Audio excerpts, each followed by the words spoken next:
My name is Jason Rao. I'm a black belt in Brazilian Jiu-Jitsu under Matt Serra. I'm from Long Island, New York. So I started when I was 20. I just always kind of wanted to do some type of martial art. I'm definitely known as a bit of a leg locker. That's kind of where most of my wins have come from, but I want to come on top, pass the guard, take the back, submit, something along those lines. Yeah, I just opened my own gym last August. So it's Vanguard Academy. It's in Long Island, like where I grew up. It's going great. We're really happy how everything's going so far.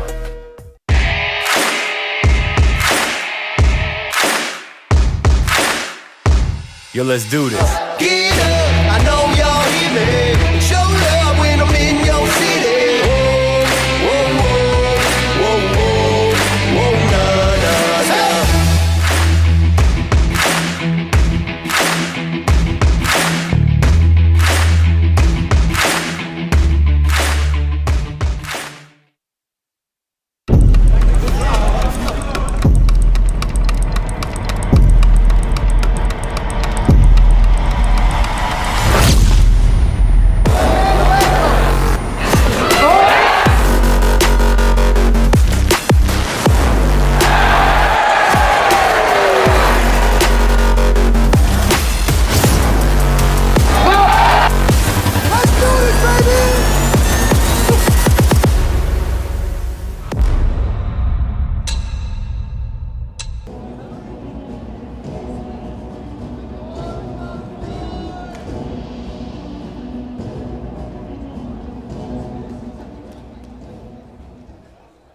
Ladies and gentlemen, good afternoon and welcome to the Ebbw Sports Centre here in Wales in the United Kingdom, where we present to you Polaris 25. Let's get the action started and welcome our fighter first out of the blue corner, HARRI Fall. His opponent fighting out of the red corner, TASSANAI SOINAK.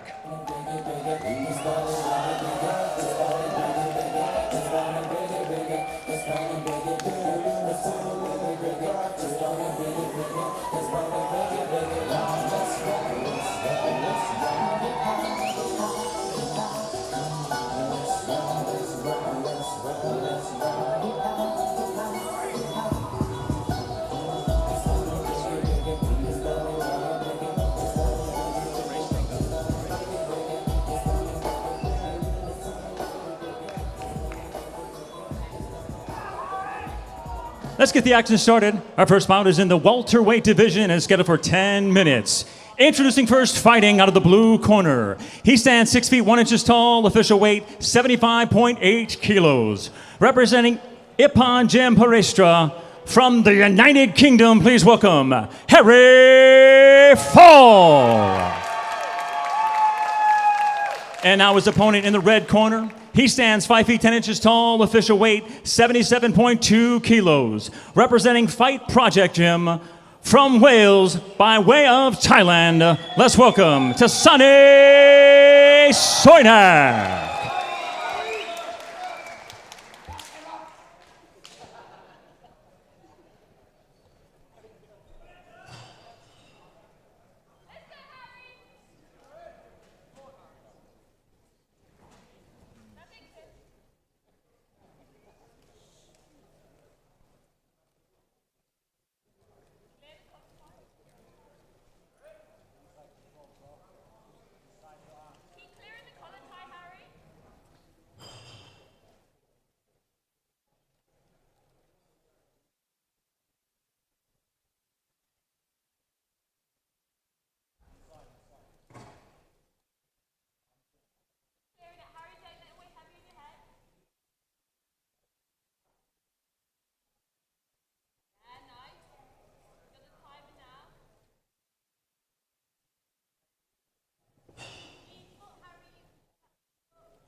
game now, Harry. Let's go. Let's go. Nice, Harry. Keep those feet tight, Harry.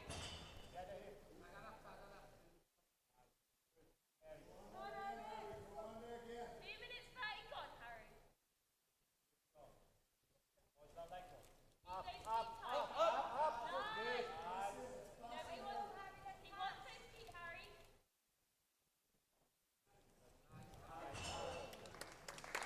Straight back, Harry. Come on. Hey, good job, Harry. Let's go.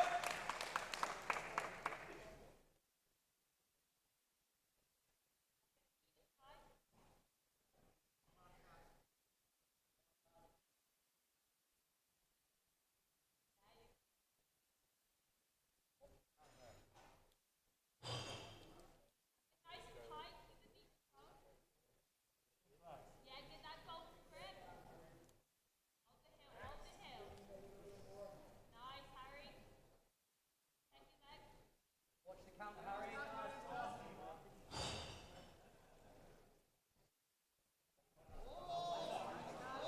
you're good there, Harry. Good. Feel the leg. Feel the top leg. Good, Harry. Good, Harry. Let's go. Come on.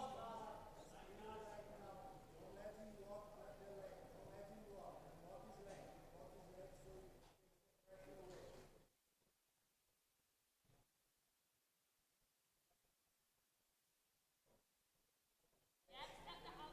Out.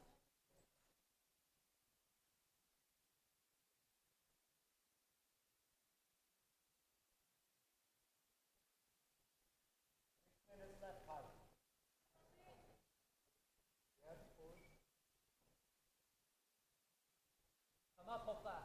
Yeah, nice, Harry.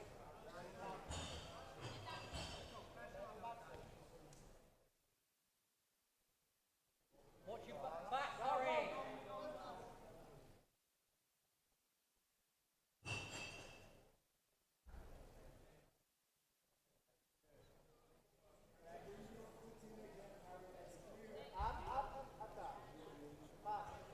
Top heavy now, Harry. Come on. Half. Out,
Ladies and gentlemen, we go to the judges' scorecards and they see it for your winner, TASSANAI SOINAK.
Ladies and gentlemen, let's welcome fighting out of the blue corner, Connor Campbell. Out of the red corner, Ryan Williams. Out is in the middleweight division and is scheduled for 10 minutes. Introducing first, fighting out of the blue corner.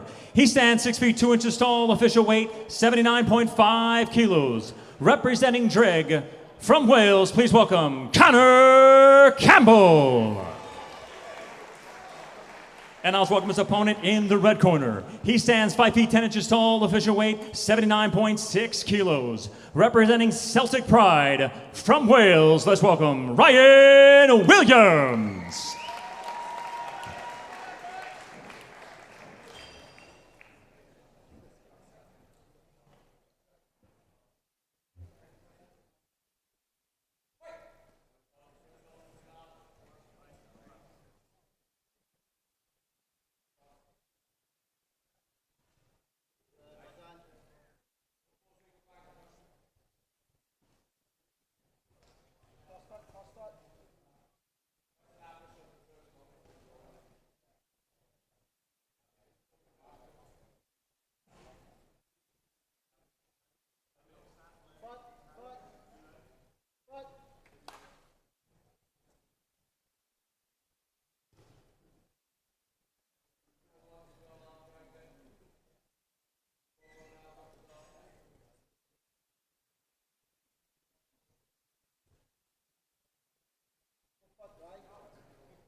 Campbell have a 2-on-1, Ryan?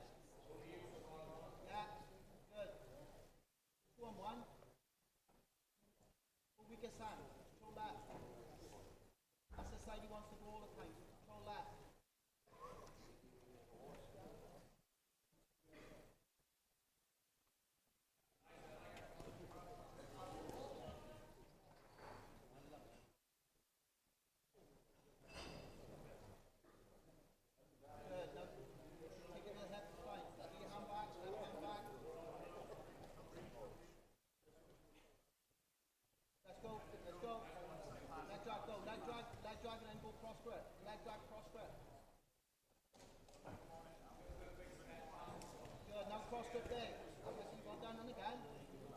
Same thing again, you get to the hips and Ryan, just you go to the hips.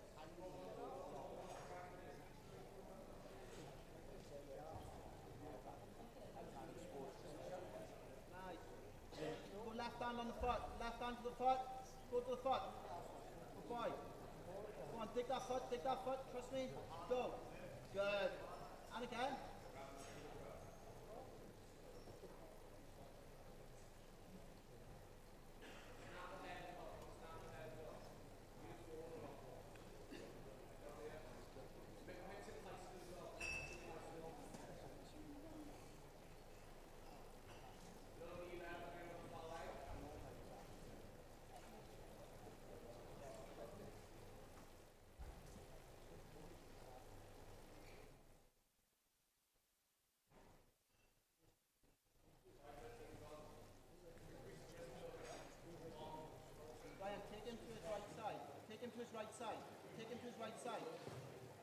Left all the time. Take him to the right side. Go right, go right, go right.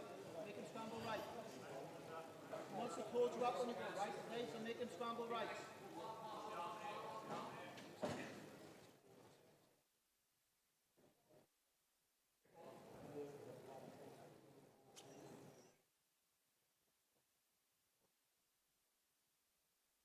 Go right now, right? Your left. That's right. Go your left. Your left.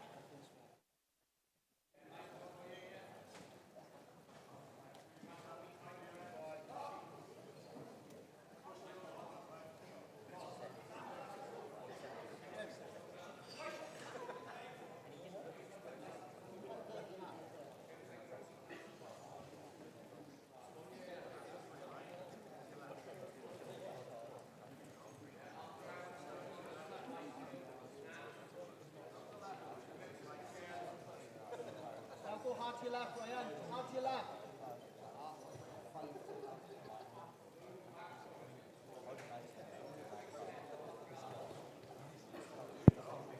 Go, go, go. Now hard. Go hard there now. Go hard there, Ryan. Long step, long step. Get to the hip, get to the hip. Up, head up.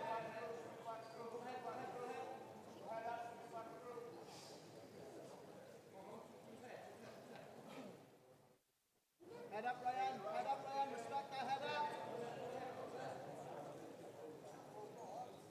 Good boy. Knee in. Knee in.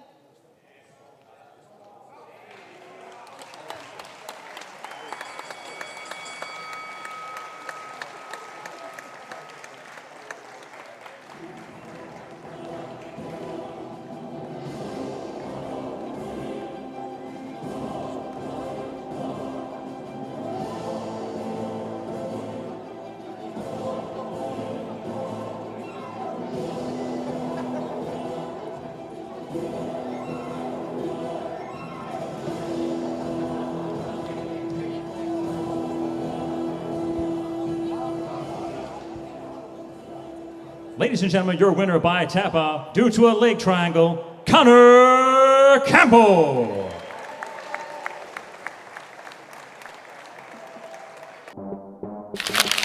So I decided to start training jiu-jitsu when I was really young. I was watching the UFC one day on a pay-per-view and I got inspired by the combat sports since then.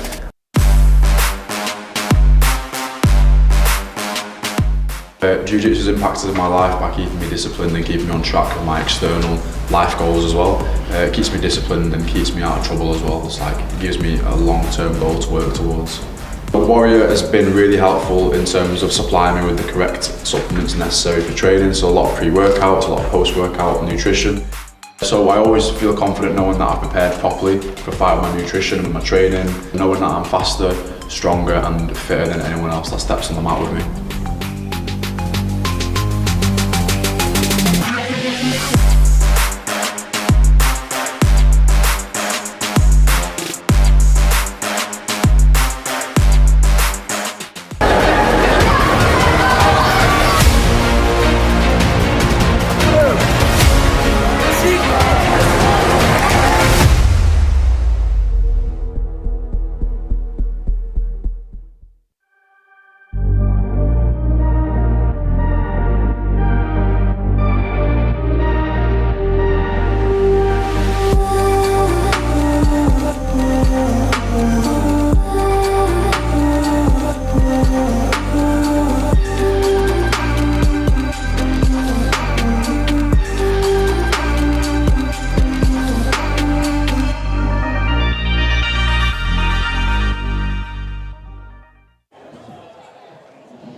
Ladies and gentlemen, let's welcome our next fighter out of the blue corner, Wayne ARANJELOVIC, Thomas James.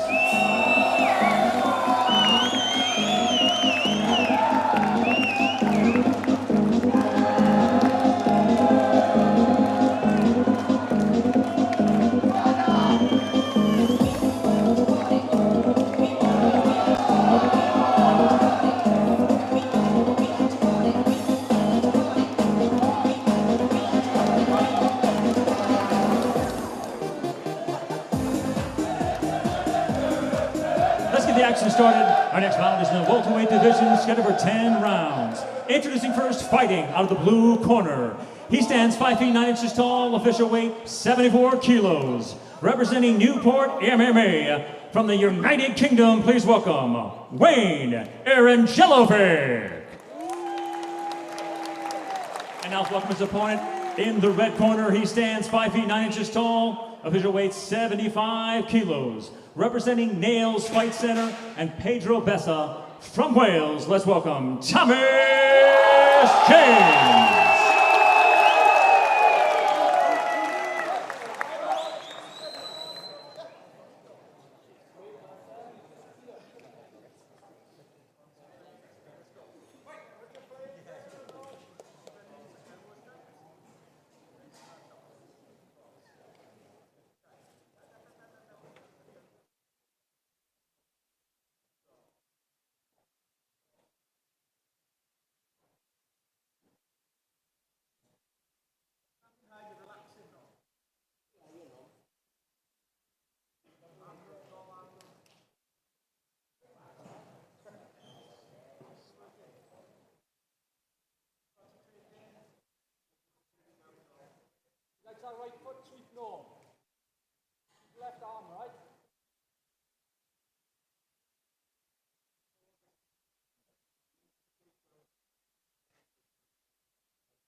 Use that top choke, no, that's the one, that's it.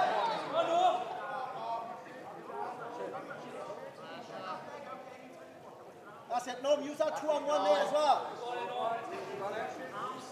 Like a gift wrap, no, like a gift wrap, gift wrap. Fuck him up, no.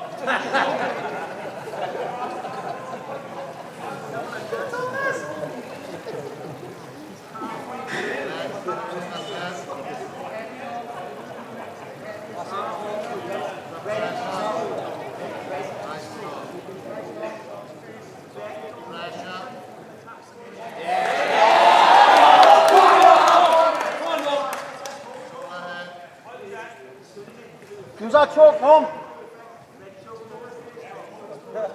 That's it.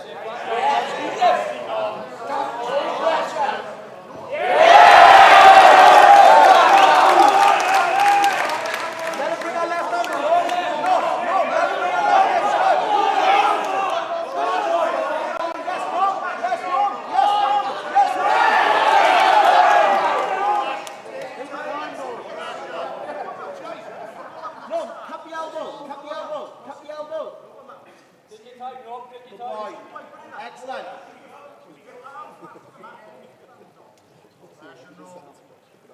Keep cupping that elbow, no, it's fine. Attack his left arm.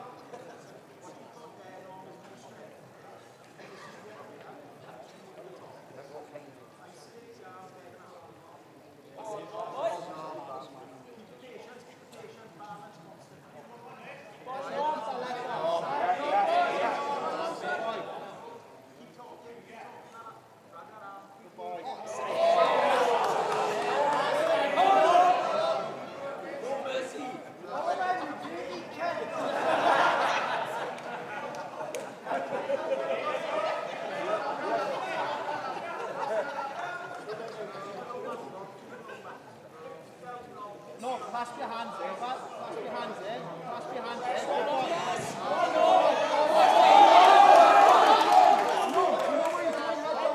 Head down, buddy, head down, buddy.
Ladies and gentlemen, your winner by tap out due to a rear naked choke, Thomas James.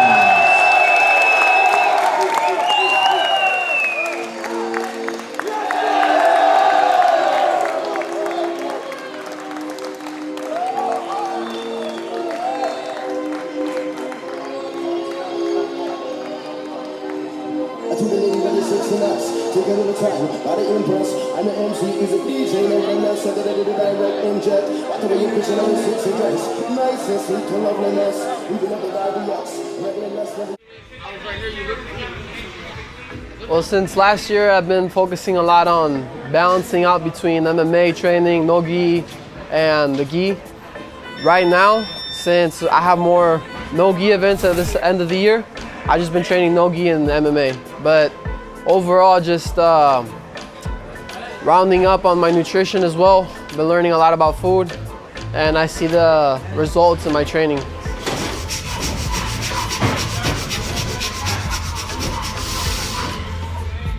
For this one, I've been really going in for strength and conditioning.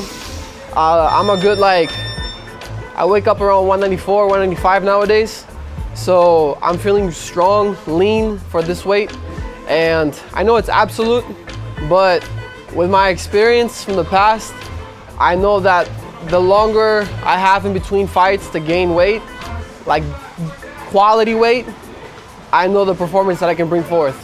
So for this one, I've been focusing a lot on strength and conditioning, on my nutrition, on just drilling every position possible, like escapes, attacks from leg locks, back takes, mounts, side control, takedowns, wrestling, judo, Greco.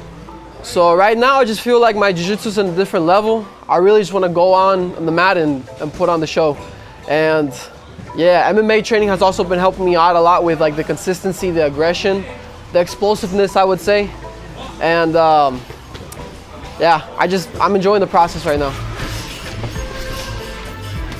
My objective is always to don't stop until the fight is done.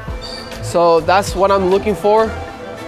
I've noticed when I go against bigger people, they tend to gas out a bit quicker than most, like lightweights or middleweights. So anyone that's, I would say anyone that's like in the medium heavy or and above, heavyweight, super heavyweight, ultra heavyweight, I don't think they can keep up with the rhythm that I can bring forth. But at the end of the day, I'm there to fight until the end. So unless they're willing to do that, it doesn't matter if they're trying to stall, because that's what I'm training for. For anyone that's trying to stall, figure out all the solutions to make the fight continue moving. Because I feel like that's what people want to see, and that's what I want to do. I want to fight until the end. I don't want to just hold on and, I want to put on the show. Giancarlo might be the only one that I can think of the top of my head that I fought in the past.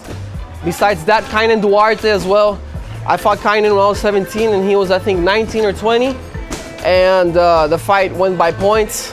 It was a scrap, and I wasn't expecting to get that fight that young. But I'd love to fight both of them. So I'm ready for those fights. Man, I feel honored because I started this art in Ecuador when I didn't even know what I was doing, And the more I reflect on the roots that I have, it's the beginning of jiu-jitsu in Ecuador. So I'm very proud of being able to be part of that history. And not only Ecuador, because everywhere I go that's like Spanish speaking or Castellano speaking, I get love, So I'm very thankful for the whole community out there in South America, Central America, en México, en España, toda la gente que habla español, en verdad, castellano. En verdad, les mando un saludo y un fuerte abrazo. I feel the love, and I'm here to represent everybody.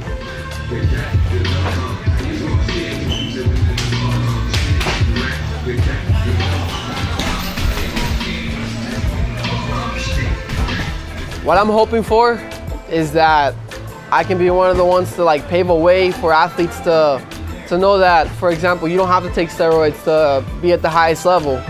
I remember being 12 years old and asking my dad, literally 10 years before ADCC, my first ADCC.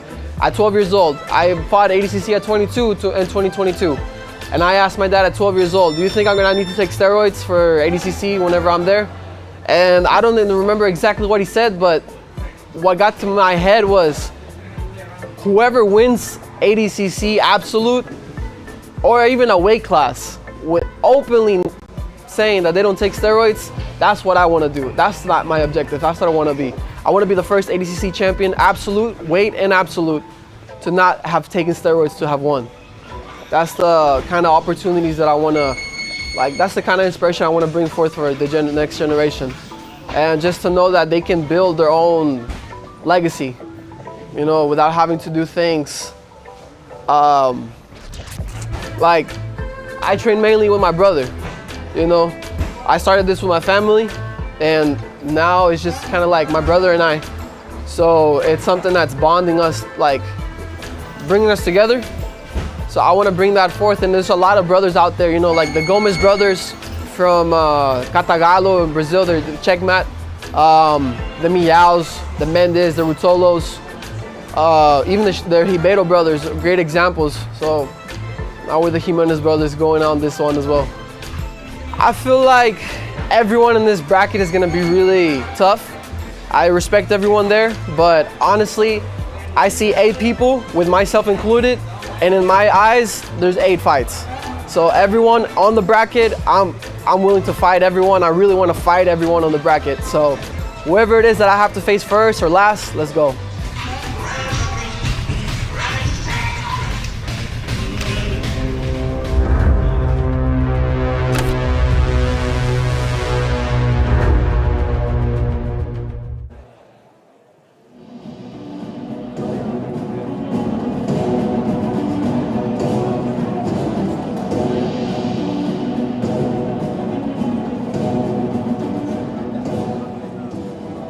Ladies and gentlemen, let's welcome our next fighter out of the blue corner, George Pearce. Welcome his opponent, fighting out of the red corner, Cormac Anderson. Ladies and gentlemen, let's get the action started. Our next bout is in the light heavyweight division, scheduled for 10 minutes. Introducing first, fighting out of the blue corner.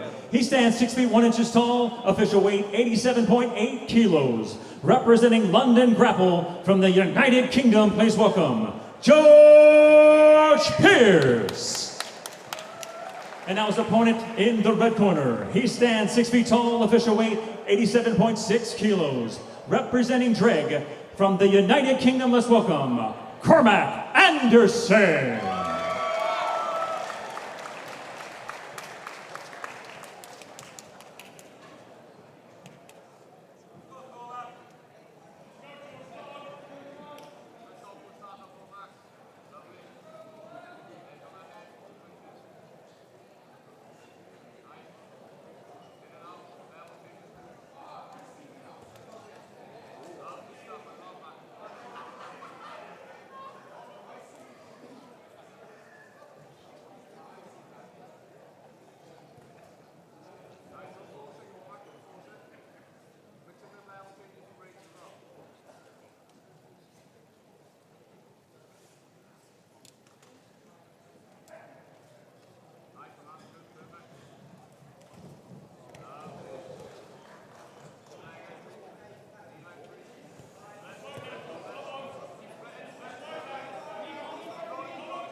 George. Yep. Take it, George. Take it. Yep.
Ladies and gentlemen, your winner by tap out due to a heel hook, George Pearce.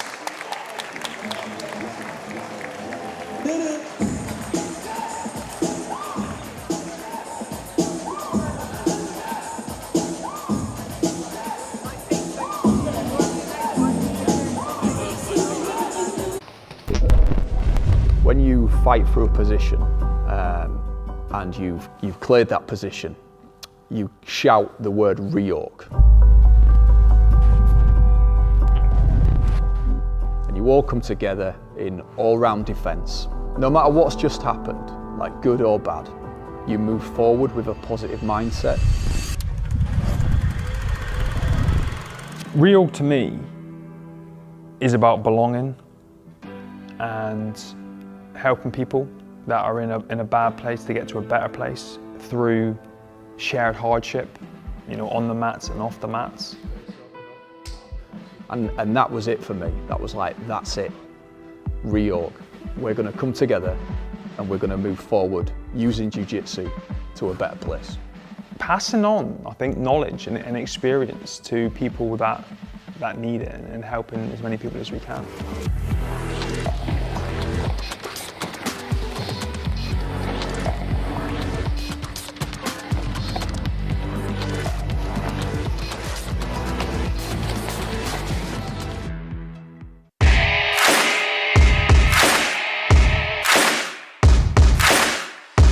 Yo, let's do this. Get up, I know y'all hear me. Show love when I'm in your city. Whoa, whoa, whoa, whoa, whoa, nah, nah, nah.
Ladies and gentlemen, let's welcome our next fighter out of the blue corner, HARRI. And now let's welcome his opponent fighting out of the red corner, TUNGATE. There's 100 ways to tell the story. I'm gonna go out in a blaze of glory. There's 100 ways to tell the story. I'm gonna go out in a blaze of glory. Let's get the action started. Our next bout is in the light heavyweight division, scheduled for 10 minutes. Introducing first, fighting out of the blue corner. He stands 6 feet tall, official weight 79.1 kilos. Representing SMMA from the United Kingdom, please welcome.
Ladies and gentlemen, your winner by tap out due to a heel hook, TUNGATE.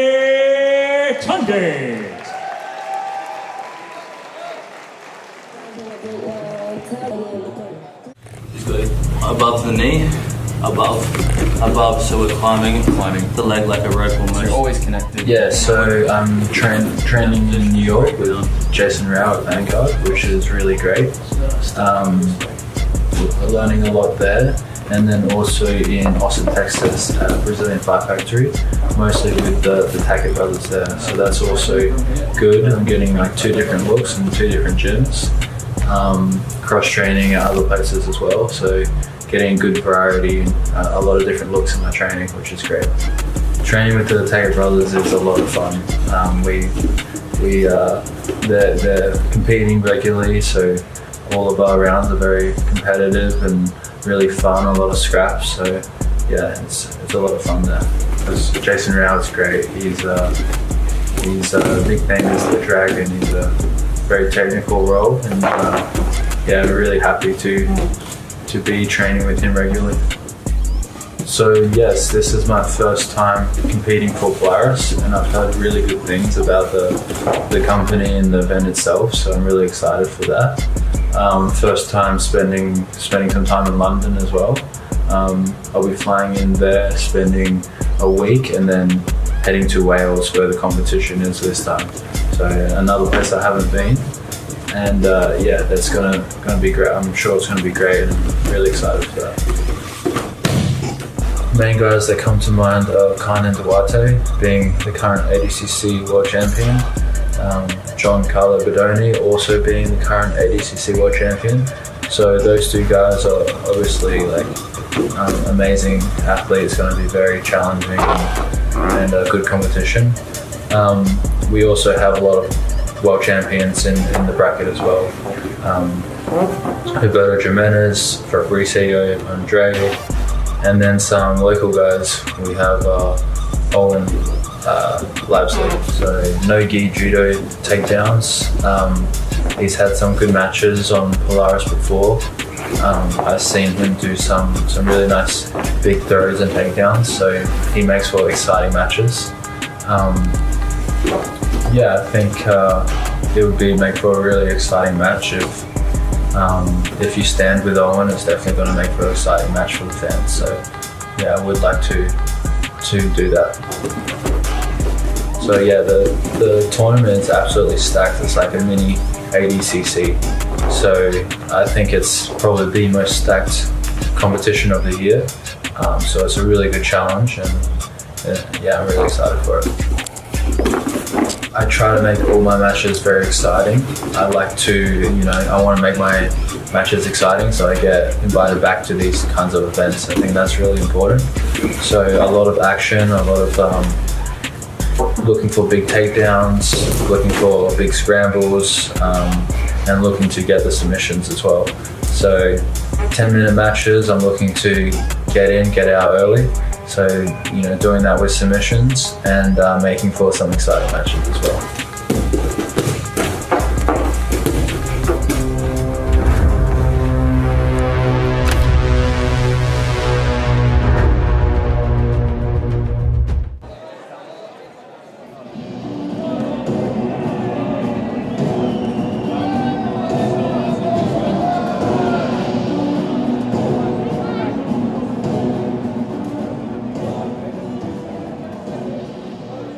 Ladies and gentlemen, let's welcome our next fighter out of the blue corner, Peter SHAMARKOU. And now let's welcome his opponent out of the red corner, Johan. Let's get the action started. Our next bout is in the welterweight division, and it's scheduled for 10 minutes. Introducing first, fighting out of the blue corner.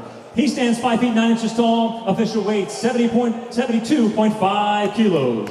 Representing London Grapple from the United Kingdom by way of Cyprus, please welcome Peter SHAMARKOU.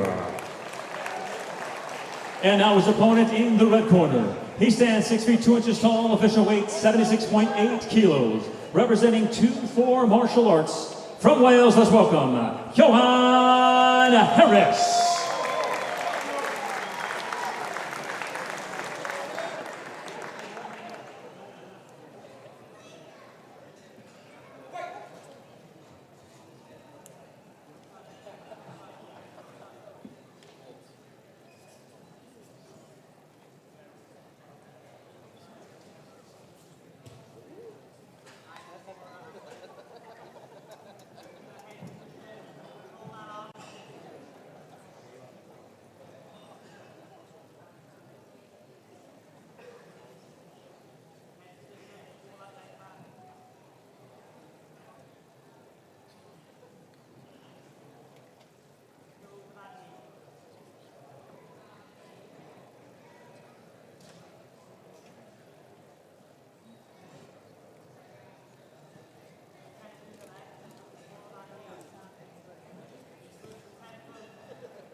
Ladies and gentlemen, we go to the judges' scorecards and they see it for your winner, Johan Harris.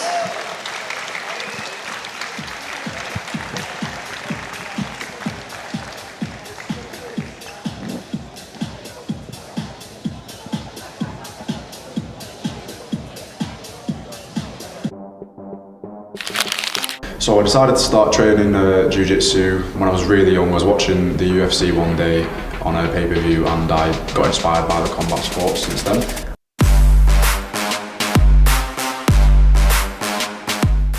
Jiu-Jitsu has impacted my life by keeping me disciplined and keeping me on track with my external life goals as well. It keeps me disciplined and keeps me out of trouble as well. It's like, it gives me a long-term goal to work towards. Warrior has been really helpful in terms of supplying me with the correct supplements necessary for training, so a lot of pre-workouts, a lot of post-workout nutrition. So I always feel confident knowing that I've prepared properly for fight with my nutrition and my training, knowing that I'm faster, stronger and fitter than anyone else that steps on the mat with me.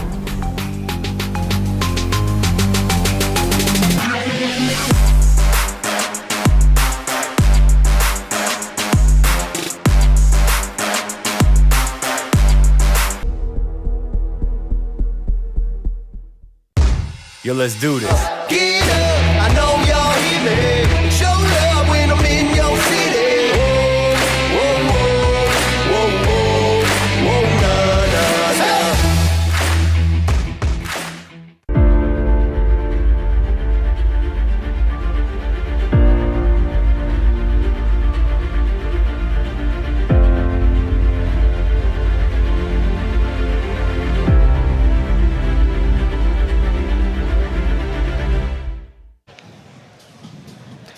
Well, hello and welcome to the prelims for Polaris 25, our $30,000 absolute Grand Prix. Thank you for joining us here on YouTube. Myself, Josh Palmer, Tom Barlow and Dan Strauss are going to be bringing you the action from our final 5 prelims here at the Ebervale Sports Centre in the Welsh Valleys.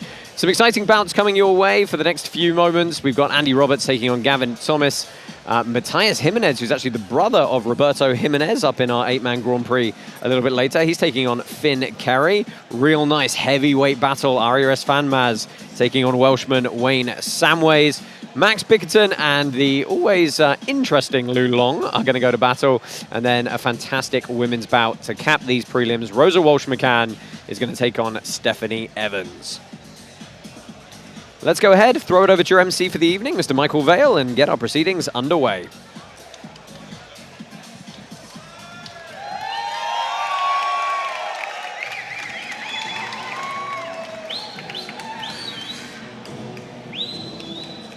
Ladies and gentlemen, welcome our next fighter out of the blue corner, Andy Roberts.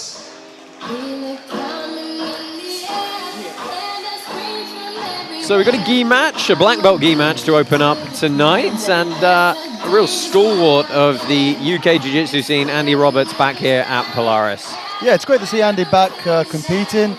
For those who have been in the game as long as all of us have been, you will know Andy Roberts very well, has been in some massive matches and has been on Polaris before a couple of times, not for a little while though, so it's great to see him back on the Polaris competition map. Yeah, also an extremely accomplished mixed martial arts judge as well, has done a lot of judging for the UFC outside of his jiu-jitsu endeavors.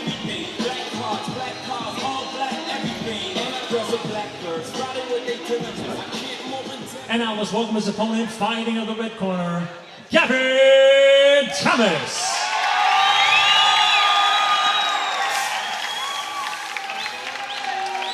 Gavin Thomas is his opponent tonight. He's representing G7 Pedro Bessa. He's 43 years old and he's from the Rhondda Valleys. He's been a black belt for 13 years. Oh no, he's been training for 13 years. Currently ranked as a black belt. Originally got into grappling via mixed martial arts.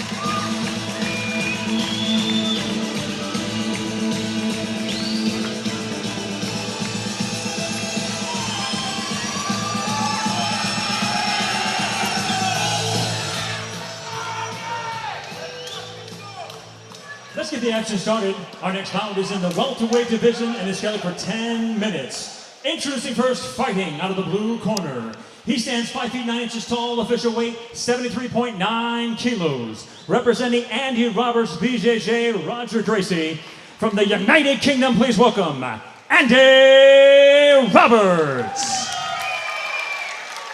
And now let's welcome his opponent out of the red corner. He stands 5 feet 8 inches tall, official weight 73.8 kilos. Representing G7 BJJ Academy, Pedro Bessa. From Wales, let's welcome GAVIN Thomas.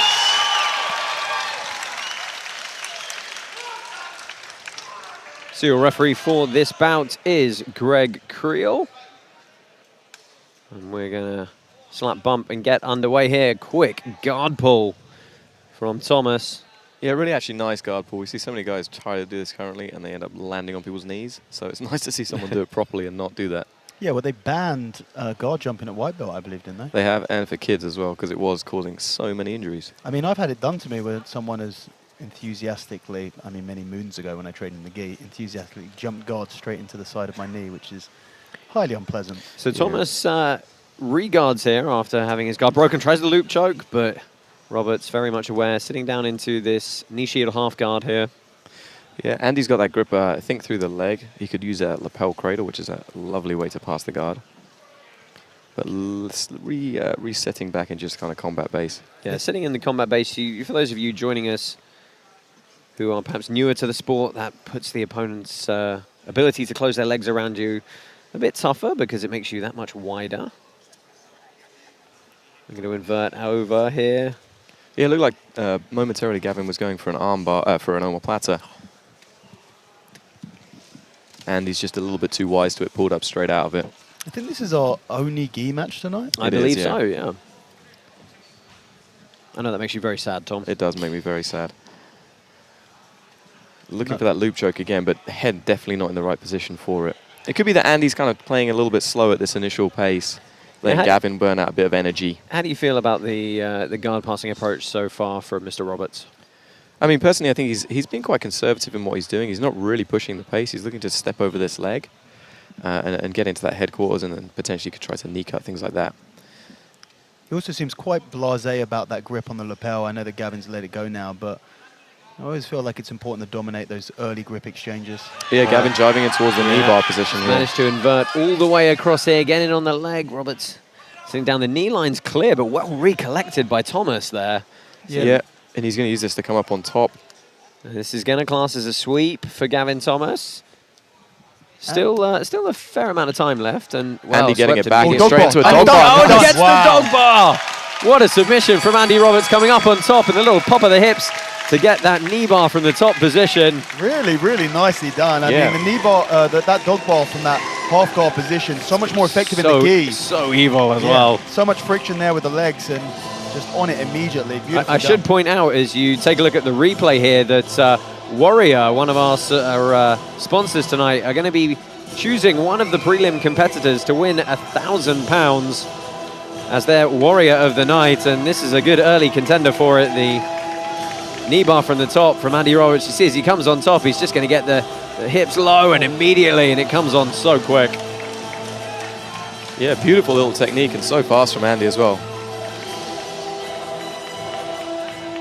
Ladies and gentlemen, your winner by tap out due to a knee bar, Andy Roberts.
So to the tape for our second preliminary bout tonight, we have got Matias Jimenez, just 17 years old, from Ecuador, the brother of the very renowned Roberto Jimenez. He's taking on local lad Finn CAREY.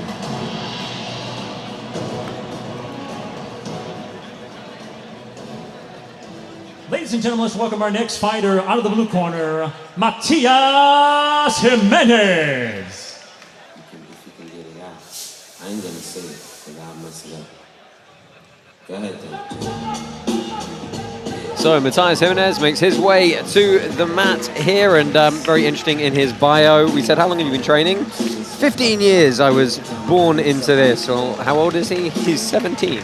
So that seems to be very true, but it's certainly, you know, his brother is an extremely well-known and high-level competitor. His parents are black belts. I very much believe him when he says that, so excited to see what he can do here. And now let's welcome his opponent, fighting out of the red corner, Finn CAREY.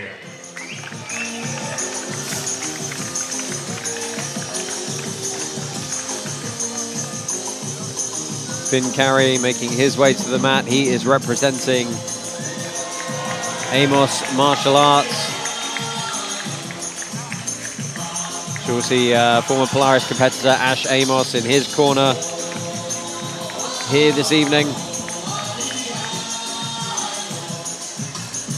And yeah, Matias Jimenez is dancing to his opponent's walkout music in the corner here.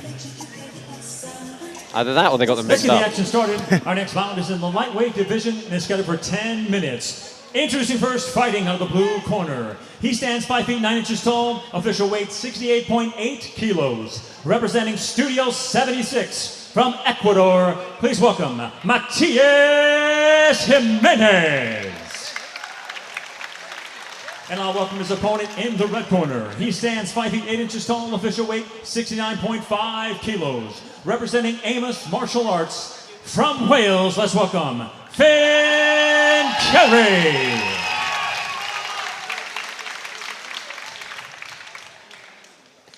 So your referee for this preliminary bout is Oli Geddes.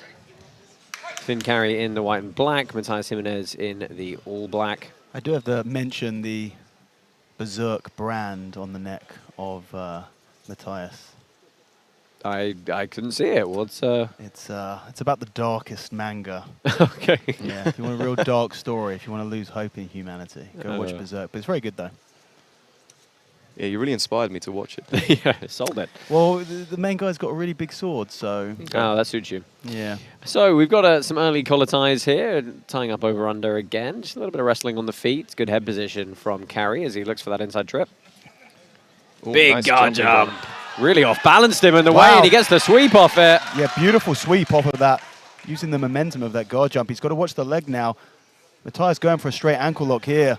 Yeah, looking to try and sit him down, loses it, back into shin on shin, going to try and wrestle up. Oh, good repummel from CAREY, though, and he's going to knee cut through here. Yeah, that was beautiful movement. Nice recovery, though, from Jimenez. Yeah, very impressed by Finn's movement so far. Yeah, he's trying to find some sort of upper body control there to get his knee slide working. Stamping on the foot there. Back to the feet is Jimenez now. I wonder if Finn's going to go for another guard jump there. Had a lot of success with it. Well, the other thing we know about him is his judo black belt as well. So he may, you know, start mixing up with some of those judo skills. Does he get to keep his black belt after jumping guard? Absolutely. Okay. I wasn't sure of the rules. Yeah, both these guys purple belts in their gi endeavors. The thing is, with these kids who have been training since, I mean, Matias, 2 years old. I mean, Yeah. he's 17 years old. He's not even eligible for any higher belts. I don't even think he can even get his brown belt. But he's been training longer than most people who have got their black belt. 15 years training. Yeah, 17 is about the youngest I think you can get a purple belt. Yeah. You might be able to get it at 16, but... Yeah, didn't they change the rules? The IBJJF changed the rules for Mika Galvão because he got his... I am not sure. They reduced the time differences that you need. They're much Yeah. shorter now. So still pummeling on the top here. A lot of fighting for grips, trying to find some underhooks. I'd like to see the guys actually move each other with these collar ties a little bit more. They're not really using them to cut angles or weigh all that heavy. They're just... I mean, Finn was snapping hard on that collar tie then. I mean, the difference in age here, yeah, it's only 3 years, but the difference in the physicality between a 17-year-old and a 20-year-old is going to be significant there. So, I Yeah, mean, you got to say the musculature on CAREY does look more developed. yeah, I mean, I'm than pretty Jimenez. terrified of what Matthias is going to be doing in 3 years' time with 18 years training. Yeah, when he gets that man strength coming in, right? Once he gets that man strength, we're all in trouble. Oh, lovely Kataguruma. Look at that. That is that judo pedigree from Finn CAREY. That's a fireman's throw for all those English speakers out there. Well, you know, we like to try and at least pay homage. You like Josh. If you want to wrestle, it's a fireman's carry. If you want to do judo, which he is, it's a Kataguruma. Hey, it's no gi. I said it's fireman's carry.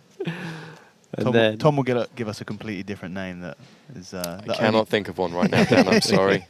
But that was a lovely throw from CAREY. beautiful. Manages to assert some top position here. I mean, CAREY is so far really controlling the pace of this fight and is the only one really hitting any successful techniques so far.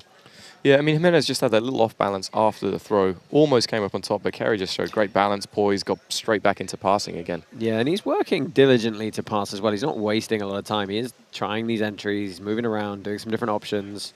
He's doing a nice job of kind of changing time as well, changing tempo. So he's kind of moving a little bit slowly, then snapping into those leg drags.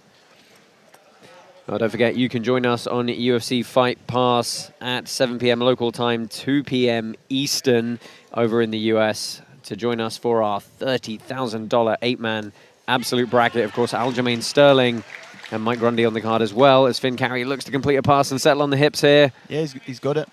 Yeah, he's doing a great job just stabilizing over those hips, staying heavy. Not putting too much into it, though, as well. So a reminder for, you know, our Polaris Super Fight rules, as you might be wondering why he gave that position up fairly readily there, is he's not scoring points specifically for achieving these positions or these submission attempts. What he is doing is winning the time period that the judges are scoring. Judges are breaking these bouts down into 3 equal periods of 3 minutes and 20 seconds, and it's essentially a 10-9 must system on each of those 3 periods. Yeah, I'm finding it interesting that Matias is keeping standing up after he's been, you know, quite successfully thrown once, and then, you know, that big guard pull as well. I'm surprised he didn't just settle on in the guard position and scoot forwards. I feel like he's struggling a little bit off of his back against Finn's sort of base and his pressure and his movement on top. I think that Matias is going to want to try and take top position, but then, you know, that's the paradox that you find yourself in. If you can't take someone down and you can't sweep them, how are you going to get on top? Yeah, he's jumping into guard. Finn in deep again in this position. Oh, and in a heavy position. Really nice flow of the hips there. He's got the arm pinned as well. Yeah, I mean, you can see Matias is kind of holding onto his head, but I don't think that's going to really do anything. He might even give up a reverse triangle here as well. You see Finn just pulls his head back out. Now Finn's onto the arms as well, looking at setting up that DAS grip. Yeah, you see him walking the grip through there. Now trying to go to the back. Jumping into a triangle. Lovely transition. Escaped Nice by Jimenez. That was a beautiful transition into that triangle. Yeah, Jimenez tries to spam a leg lock attempt, but a little bit loose there. But he's got some serious making up to do. I mean, we move into the final 4 minutes here. We're talking about Matthias wanting to get to a top position. He's finally found himself there, and yeah, purely, you know, completely not his choice. Just Finn went for a triangle when he escaped and got on top here. The question is, can he do anything with this? He really hasn't had any answers to the riddle. CAREY's going to come up on a leg drag that Finn has been throwing at him, and once again pass. hits the sweep into a pass. He's got to watch the guillotine here. Yeah, front headlock series going on in guillotine. He's going to switch. Using it to turn the posture here. He's going to switch into a DAS here, I think. This is lovely work. From Yeah, it's Finn beautiful. CAREY. The way he's connecting all the techniques together is really nice. He looks to strip the foot and just summarily dismisses Jimenez's leg entanglement, stomps on his ankle again. Finn CAREY definitely one to look out for in the near future. Just 20 years old, purple belt, but I mean, looking like an absolute pro out there tonight. Yeah. You hear his corner calling for him to pass both directions, which he does. I thought his dynamic passing either side has been great so far tonight. I mean, he's barely put a foot wrong tonight, in all honesty. He's done 100%. everything correctly. You know, he's conserved his energy well. He's used it when he needed to use it. Another contender potentially for our Warrior of the Night. £1,000 bonus from Warrior brand.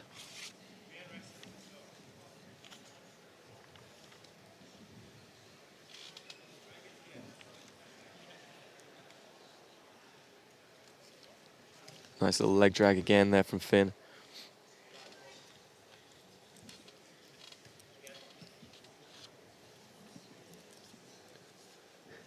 I mean, really, Jimenez needs to kind of pick up the pace a little bit. He, to my opinion, he's down by those 2 rounds initially. So his only, to me, the real route to win is getting to submission. He's on the violin arm lock at the moment, could use it to sweep, but Finn easily pulls out of it. Yeah, there's only 2 minutes left here, so we haven't really seen anything from Matias that would suggest he would be able to submit Finn CAREY decisively. Yeah.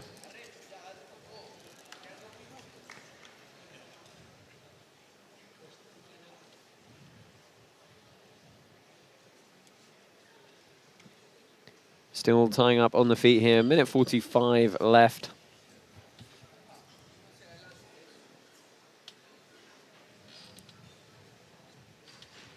Got 3 more preliminary bouts coming your way after this before we get into the big heavy hitters of our absolute Grand Prix.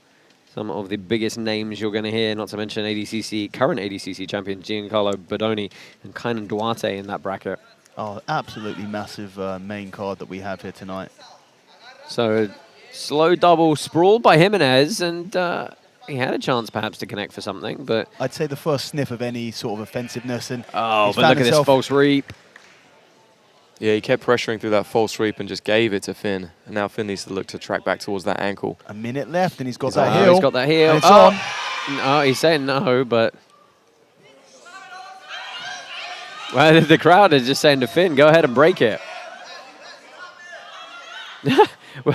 Well, our referee was a little confused as to whether Jimenez tapped or not. I have to say I was as well. Yeah, I mean, to me, it looked like it was like knee, one slap. It was like a Brazilian tap on the knee. Ecuadorian tap. Yeah. Well, Finn CAREY's got 30 seconds left here. I think we can say fairly decisively he's going to take this bout.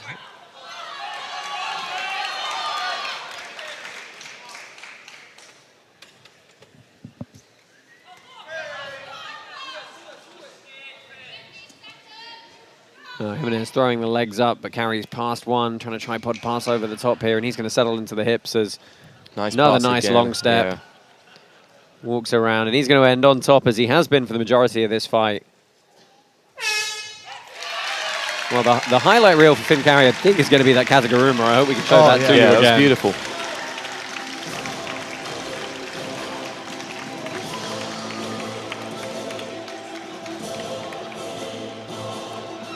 Now let's take a look back at some of the action from this bout. Talk us through these, gents. This, I'm not sure. I think it might have been the first guard jump that he did. Yeah, jumped and then immediately swept over the top once he got that off balance.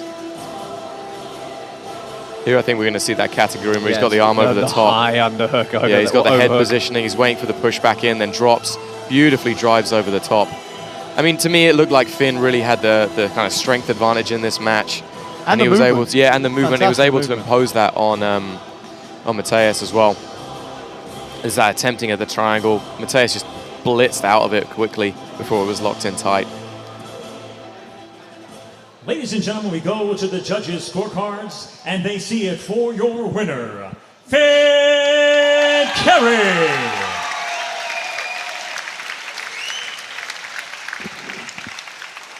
Finn CAREY, your winner here this evening. Lovely performance from the 20-year-old. Look forward to having him back on some preliminary matches in the future. 3 more bouts coming your way. Stay with us here for the YouTube prelims of Polaris 25.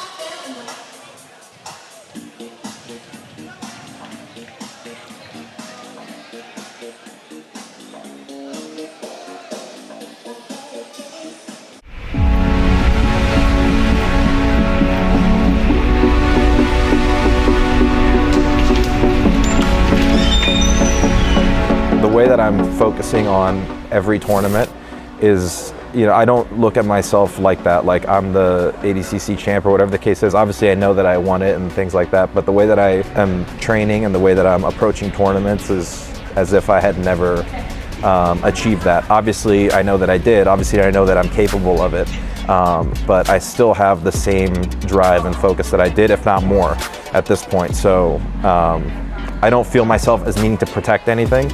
I'm still going out and chasing, my own goals.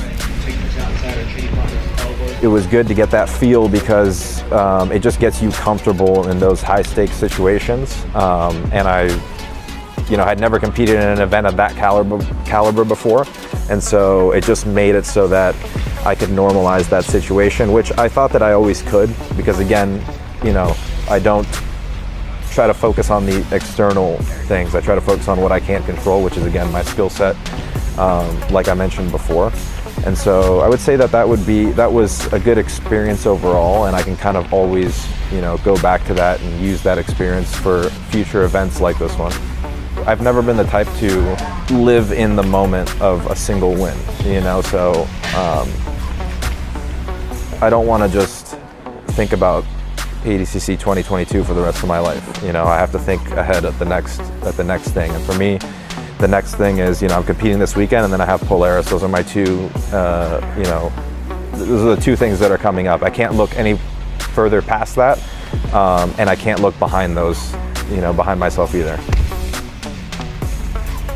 There's a lot of tough guys in the bracket, but the name that sticks out the most, obviously, in terms of, for me personally, because I have a loss against him, and also in terms of prestige, would be CANN, two-time ADCC champion. And a few years ago we competed against each other. He was able to win against me on a decision win in a Who's Number One match.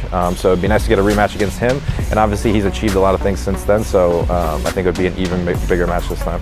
Yes and no. I'm always trying to cater my training towards the strategies and the rule set of the tournament, but I would say that's pretty much the only difference. For the most part, I'm always looking to get better everywhere, and then the closer I get to the tournament, the more I'm going to be specific towards that particular event.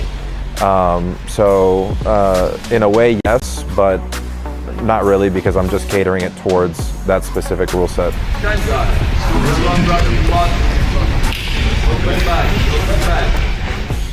It's been amazing. I mean, it's the best training experience of my life. This is, by far and away the best training environment that I've been in. My training partners are super high level.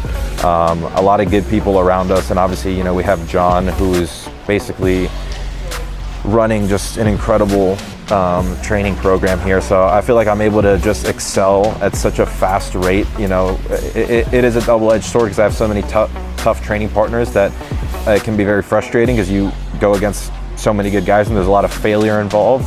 But at the same time, there's so much progress being made on a daily basis, and I'm able to really see that, on a monthly basis. I could see, myself improving, whereas, maybe 3-4 weeks ago, one particular area of my game was having problems, and then I was able to fill that gap in very quickly, and it's, all due to John's training and the training partners, or John's training program, his teaching, and the training partners that I have here. I'm definitely looking to showcase new skills. This is a sub-only event. The rule set's different from ADCC or the last couple tournaments that I've done, and so for me, I'm always looking to try to get submissions, so I'm looking to go 3-0 in terms of submissions, and just keeping a high pace pretty much the whole time, attacking from bottom, attacking from top. I feel that I'm in a position now with the things that I've been working on, and the things that we've been working on as a team, to where I can be dangerous from any position. And so that's essentially what my goal is for this tournament and for all the tournaments coming up.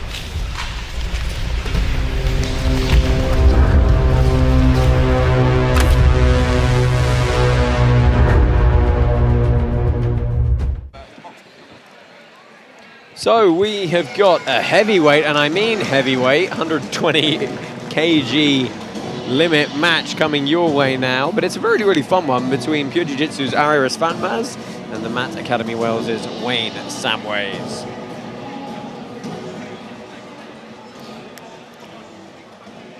Ladies and gentlemen, let's welcome our next fighter out of the blue corner, ARYA SFANDMAZ. And now let's welcome his opponent fighting in the red corner, Wayne SAMWAYS.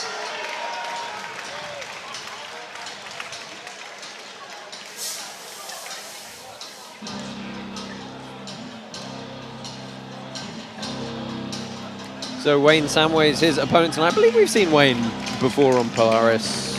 Yeah, I think so, though I cannot remember.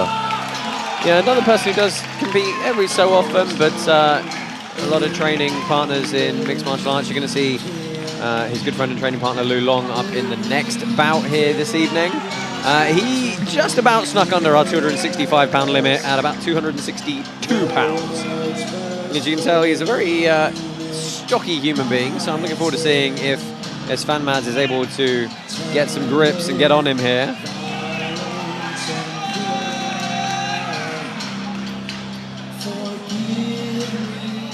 Let's get the action started. Our next bout is in the heavyweight division and is scheduled for 10 minutes. Introducing first, fighting out of the blue corner. He stands 6 feet 2 inches tall, official weight 105.8 kilos. Representing Pure Jiu-Jitsu from the United Kingdom, please welcome ARYA ESFANDMAZ. And now let's welcome his opponent in the red corner. He stands 6 feet tall, official weight 119.5 kilos. Representing the Mat Academy from Wales, let's welcome Wayne Samways. I have to say, I thought this crowd might be a little bit more partisan tonight, but we'll get there. Greg Creel, your referee for this one. Yeah, I think the last time we saw Io, he displayed just beautiful movement on the mat. A lot of like fast, dynamic movement that you wouldn't necessarily expect from someone so big. Yeah. I'd really like to see him do that again. And if I remember correctly, Wayne we saw in Crawley, the last event, and he had quite a wrestling heavy match. Yeah. And where there was only kind of like one real significant movement. I just think of Arya's match with Jamie Hughes, where he just kept him in a stacked position on Jamie's neck for about 4 minutes. Yeah. It is interesting to see Arya competing in no-gi. We are more used to seeing him in the gi, although he's very happy to do both. But his real signature technique, of course, being the bow and arrow choke, which he's not going to have the opportunity to use here tonight. I mean, if he was allowed to grab onto Wayne's beard, then maybe. But I don't believe that is in the rule set. So I don't think it's long enough to quite do that either. No, it's long enough under if he takes that a little hair tie out. I'm sure it would be. A lot of stripping of grips here. They lock up in a bit more closer quarters, but over and over again, it's Samways connecting grips and ESFANDMAZ breaking them. Yeah, Arya is also a black belt in judo, very well known for his dynamic takedowns and throws. So he's very, very happy to engage in this range. I mean, he's a big guy who doesn't move like a big guy, Exactly. but we can pretty much safely say the one place he doesn't want to be in this bout is underneath Wayne Samways. I mean, honestly, I wouldn't want to be underneath either of these gents. But I mean, Arya has had some real transformations in terms of his size and weight. He's able to fluctuate. He cut to, I believe, 90 kilos for the squads event. The gi squads. Right, yeah. I mean, it was kind of That's unbelievable. 35 pounds lower than he's weighing in today. And he's been as high as 115 kilos, so huge fluctuations in weight. But he's looking good at 105.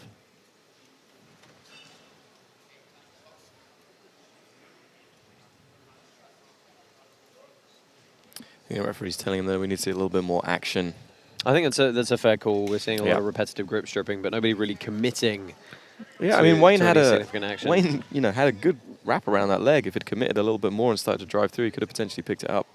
When you have someone of Arya's stand-up grappling pedigree, with the judo and many years of jiu-jitsu, you're always worried about committing too much and getting yourself in a situation where you're going to get launched. Yeah, the biggest problem for Samways in that is he's reaching down and he's making a connection, but big foot sweep, almost a leg kick, but that absolutely dropped Samways, and ESFANDMAZ has jumped on him here. Yeah, that was a beautiful foot sweep. Just turned the corner and swept those legs out. Do you know the difference between a foot sweep and a kick is?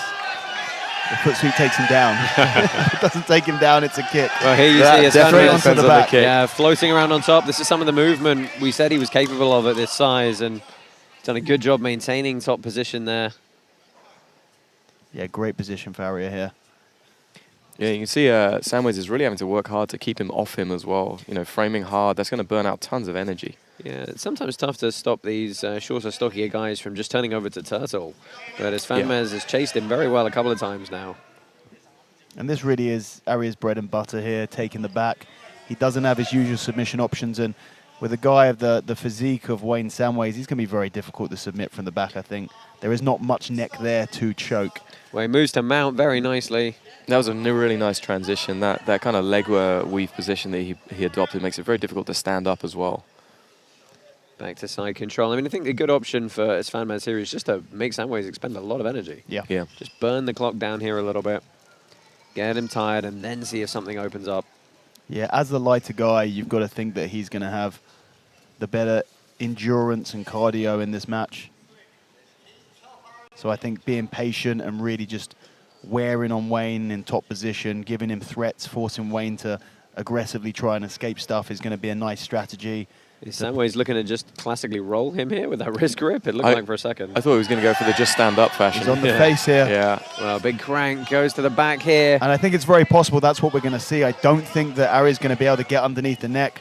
I think there's a good chance if he finds himself in a strong position, he'll lock up on that jaw, on that face, and squeeze as hard as he can. Now, I say that Samways just let ESFANDMAZ put the hooks back in there. There was very little connection of his knees to his elbows trying to block either of those hooks from coming in. Well, if he can get eye on his back and then spin, he's going to end up on top in guard, you know. So that's something that Arya has to be very careful of.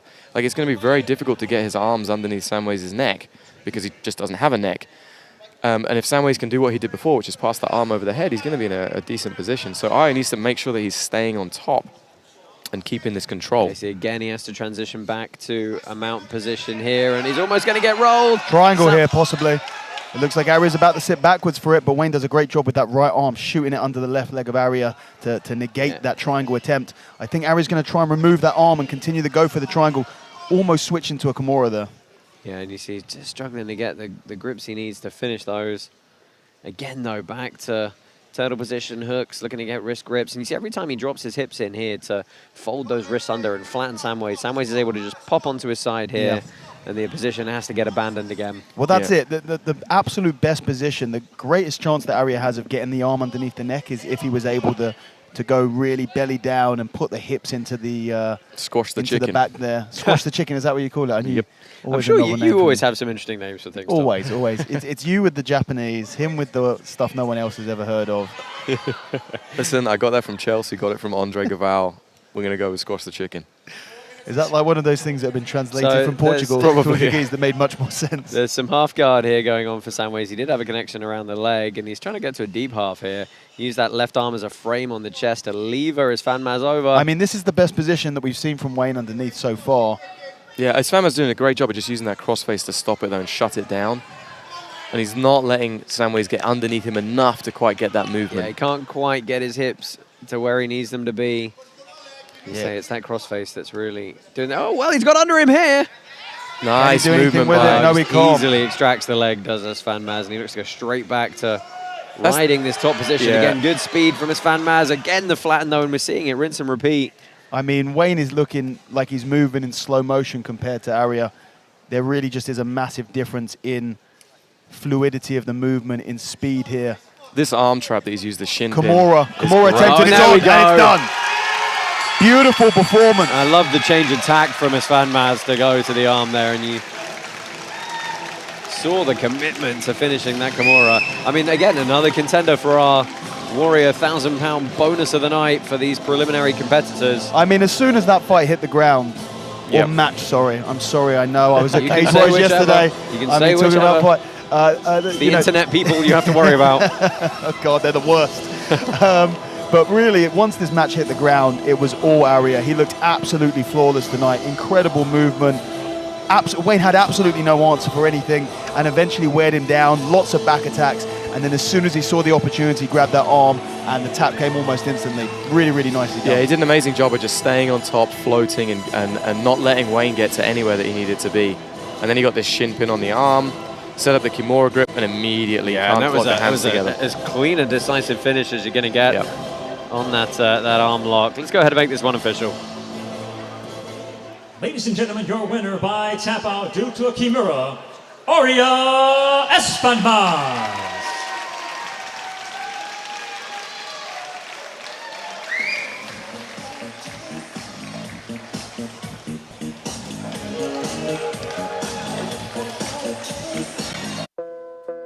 My My name is Jason Rao. I'm a black belt in Brazilian Jiu-Jitsu under Matt Serra. I'm from Long Island, New York. So I started when I was 20. I just always kind of wanted to do some type of martial art. I'm definitely known as a bit of a leg locker. That's kind of where most of my wins have come from, but I want to come on top, pass the guard, take the back, submit, something along those lines. Yeah, I just opened my own gym last August. So it's Vanguard Academy. It's in Long Island, like where I grew up. It's going great. We're really happy with how everything's going so far.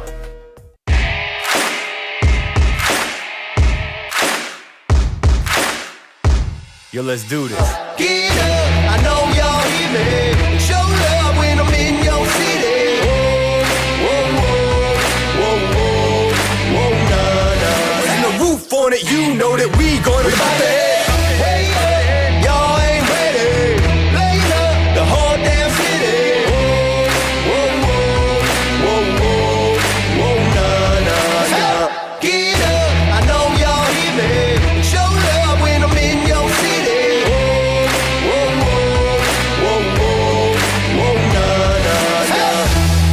For the 530, did it for the West Coast, did it better than most, did it with a little soul, couldn't do it alone, so I did it for the squad, now we doing the time.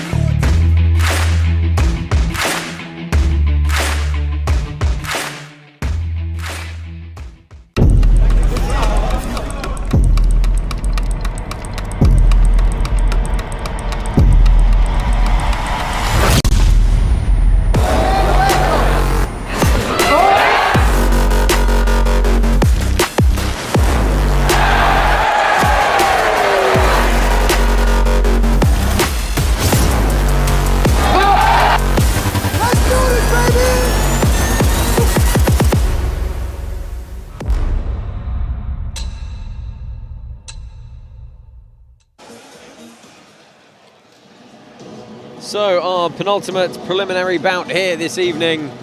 Max Bickerton from Grapple Collective is taking on accomplished MMA fighter and grappler LEW LONG from the Matt Academy.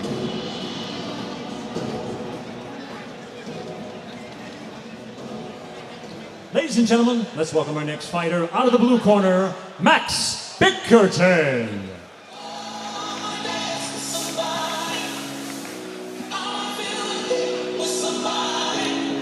Congratulations, Max, on picking some very different walkout music for your bout here tonight. But you can see he's in good spirits, having a good time. We've seen him fairly extensively before, I feel like. Yeah, we saw him. He was actually the first match that Owen Livesey had on Polaris. Obviously, Owen has gone on to have, I mean, probably one of the most regular faces that we see on the show. But yeah, Max is a really underrated grappler. He is the owner of Grapple Collective. Very, very solid grappler. He's one of the sort of London grappling crew. These guys that have been doing open mats with each other for years now. And some of all the top competitors in London getting together and training with each other. And Max is a big guy. He's physically very strong and a very technical competitor and grappler as well. And now let's welcome his opponent, fighting out of the red corner, LEW LONG. 10 minutes. Introducing first, fighting out of the blue corner. He stands 6 feet 2 inches tall, official weight 85.6 kilos. Representing Grapple Collective from the United Kingdom, please welcome Max Bickerton. And now his opponent in the red corner. He stands 5 feet 9 inches tall, official weight 85.1 kilos. Representing Matt Academy from Wales, let's welcome LEW LONG. I have to say, I hadn't fully appreciated that Max is 6'2" tall, and he looks substantially bigger than LEW as they square off here. Your referee, Ollie Geddes, Max Bickerton in the white, black rash guard for LEW LONG. I think if I remember correctly, we saw LEW versus Freddie Cosgrove, right? In Wales again, and Freddie had him in all kinds of weird leg locking positions, and LEW just gutted it out. That's right, yeah, he had him in a knee bar for ages, and LEW was just unfazed. I mean, you look at the size of LEW's legs and you go, yeah, that kind of tracks. Yeah, he was in like full splits and doing all kinds of crazy stuff. Yes, I remember that. He got stuck in the split position for a while. Yeah. So looking to tie up here. Bickerton trying to get heavy on the double collar tie. Lou's definitely going at a good pace to start with as well. Bickerton able to work himself inside for a second, but Long frames off.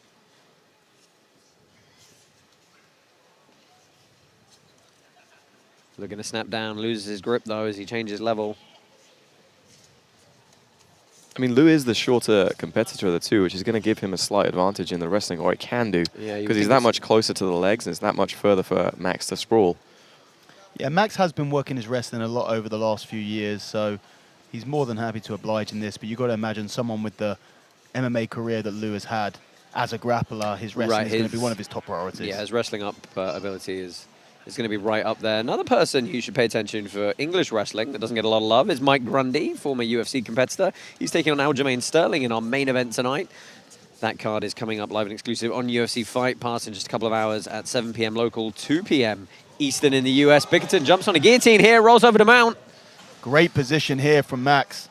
Off of that takedown attempt, Lou is as tough as they come, but this guillotine is looking super tight. Arm in here from mount, and the tap looks like it was about to come. Might be asleep. It did. He could be out here. Oh, I think he's out. Is he out? I don't know. Ollie is looking very closely at him. Oh, yeah, and Lou Long is...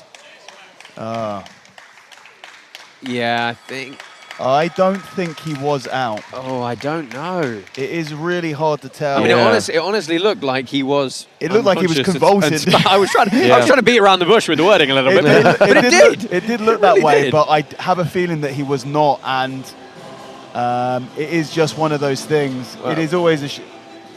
Yeah, let's take a look at the replay here. Unfortunately, we weren't able to catch the camera angle for you because they actually moved off the key matted area here. It was a beautiful snatch of that guillotine off of the shot here, and we saw a bit of a transition out of the position into the position again. And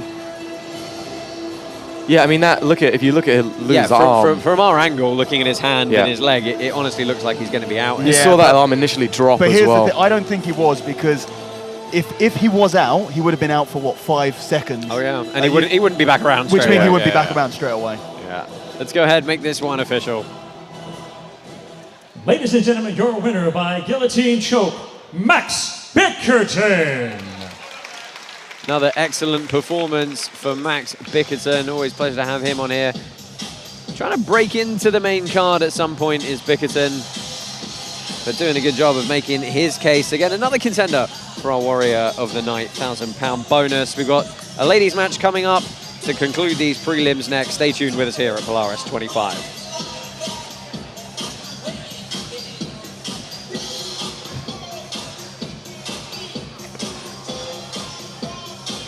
Yeah.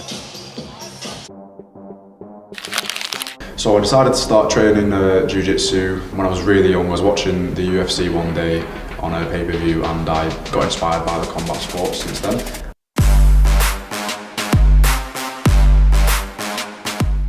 Jiu-jitsu has impacted my life by keeping me disciplined and keeping me on track with my external life goals as well. It keeps me disciplined and keeps me out of trouble as well. It's like, it gives me a long-term goal to work towards. The Warrior has been really helpful in terms of supplying me with the correct supplements necessary for training, so a lot of pre-workouts, a lot of post-workout nutrition. So I always feel confident knowing that I've prepared properly for fight with my nutrition and my training, knowing that I'm faster, stronger and fitter than anyone else that steps on the mat with me.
So this is our final preliminary bout this evening. Essential Jiu-Jitsu's Rosa Walsh-McCann is taking on Wales's Stephanie Evans.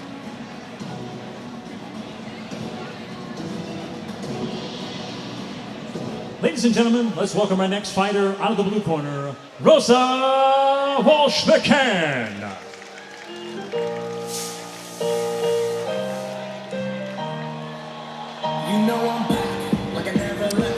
So very happy to have Rosa Walsh-McCann here competing in the main event of our preliminary card this evening. Very recently awarded her black belt by Fionn Davies.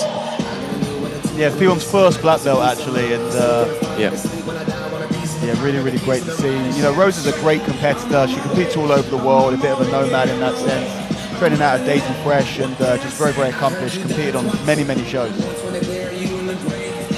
I'm sure a lot of people over in the States paying attention to this one tonight. And now let's welcome her opponent fighting out of the red corner, Stephanie Evans.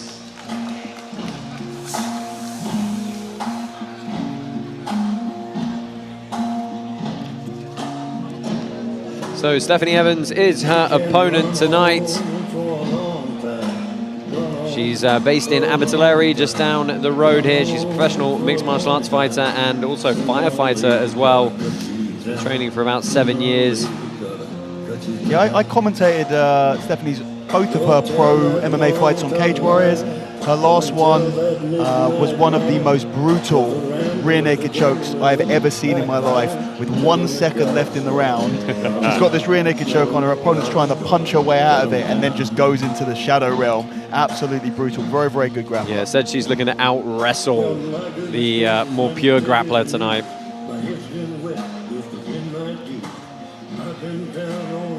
Let's get the action started. Our next bout is in the welterweight division and is scheduled for 10 minutes. Introducing first, fighting out of the blue corner. She stands 5 feet 5 inches tall, official weight 66.9 kilos. Representing Essential Collective from Ireland, please welcome Rosa Walsh-McCann. And now her opponent in the red corner. She stands 5 feet 9 inches tall, official weight 71.6 kilos. Representing Shore Mixed Martial Arts from Wales, let's welcome Stephanie Evans.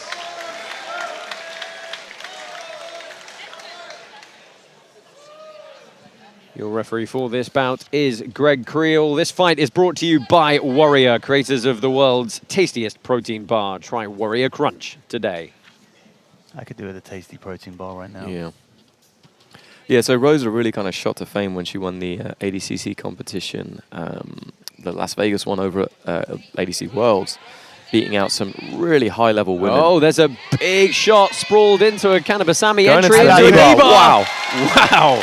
Wow. And that is as quick as you like. I have a funny feeling that might be our Warrior of the Night £1,000 bonus, but we'll let them pick that one later. Absolutely incredible. It was just a slight lack of commitment to the shot, opened up the sprawl, and then straight into that transition. The real problem is that an MMA fighter who's focusing on MMA is just not going to have the level of the modern leg lock game knowledge that someone who's a pure grappler is going to have. Look, it was interesting. She went both sides of the leg, looked for the throw, and then dove under for that scissor entry.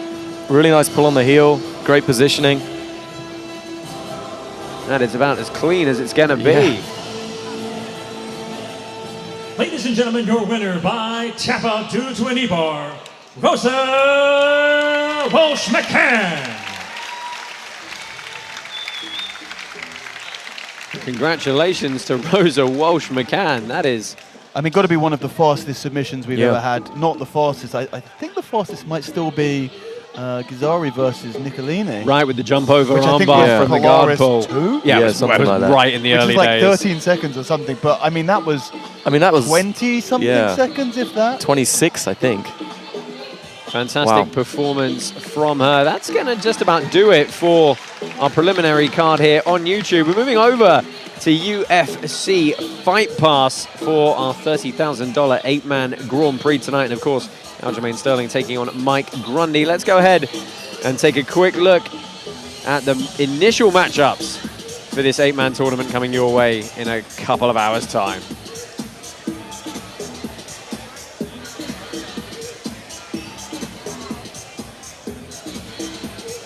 So this is your Polaris 25 main card. Owen Livesey and Fabricio Andre are going to be the first bout up. Then we're actually going to see Marcin Matulevic is going to be taking on Giancarlo Bodoni. Roberto Jimenez has got Isaac Michel in his first matchup. And Jason Rao, Kainan Duarte is the final quarterfinal, so to speak, of our 8-man tournament. What a bracket that is. Some absolute barn burner matchups. And of course, we can't leave you hanging. We're going to have Mike Grundy taking on the former bantamweight champion of UFC, Aljamain Sterling, in a exhibition super fight a little bit later. That's coming your way, 7 p.m. local time. That's 2 p.m. Eastern and 11 a.m. Pacific over in the US. Hope you can join us at Ebb Valley Sports Centre in Wales in just a couple of hours' time. Thanks for joining us. We'll see you shortly.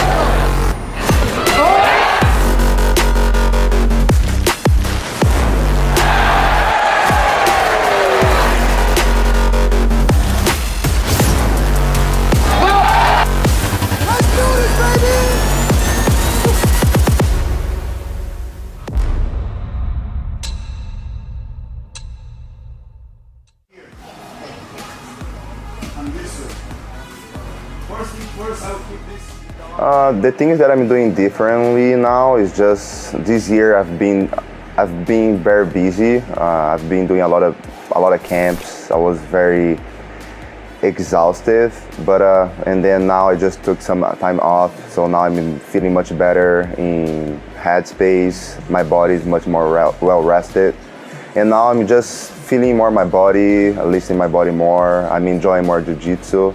Now I feel that I'm very happy training and excited to compete again. Camp, getting ready for a tournament, is not like a recipe. It's not like a cake recipe that every time you're gonna do the same thing and you're gonna have a good result, you know. So one thing that I learned, I feel like always listen to your body, because your coach has a lot of experience. You're a strength conditioning coach. Everyone's around you, but you're the only one that can tell how tired you are, if you're hurt or whatever.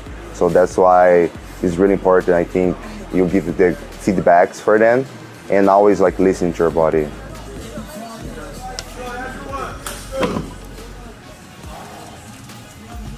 There's a lot of tough guys. There's Owen, there's Giancarlo's, but I don't know how gonna be the brackets. I don't know how they're gonna put it. So whoever is there, I'm gonna be ready to face. I'm just excited to fight Polaris for the first time. I was trying to, they invited me like before COVID, and COVID happens and I couldn't make it. And now finally, I'm very excited to be there in UK. Just what a change is like gonna be in Europe, like a different public, different atmosphere. And also the rule set changed. This in Polaris is gonna be like 10 minutes match. So I'm very familiar with 10 minutes match. Less than that, I don't like it much. I think 10 minutes, 15, 20 minutes is my favorite time to compete. And hopefully I'm gonna be able to do the 3 mats. So it's 8-man brackets and gonna be like 10 minutes every match, hopefully, and 3 mats, yeah. To be honest, like I said, like I'm already in a good conditioning, so I feel like, let's say that you have a lot of fights in a year. Sometimes if you're out of shape, you need to push your body very hard to get in shape, you know, but I'm already in shape, so now what I'm doing, I'm just like, how can I say, I'm just fix the details on my game. I mean, I still training hard, but not every day. I'm just fixing the mistake that I commit in the last camp. I feel that my last camp, I was too excited to win. I was too excited because it was a very big match, and then I feel that I overtrained a little bit and my body didn't recover on time. So in this time, I'm just training less, more smart, I would say. In super fight, that's the match that people want to see it. And then they just put two people to compete. But in the Grand Prix, it's a little bit different because I don't know who I'm gonna face in the final, because sometimes a lot of things can happen, a lot of upset can happen, and it's like one match out of the time. So I'm very excited. It's been a while that I don't compete at Grand Prix, especially in no-gi. Usually in tournaments I always do in the gi, but my last tournament that I did in no-gi was a DCC, so it's been like a year almost, so I'm very excited for this one. Last round.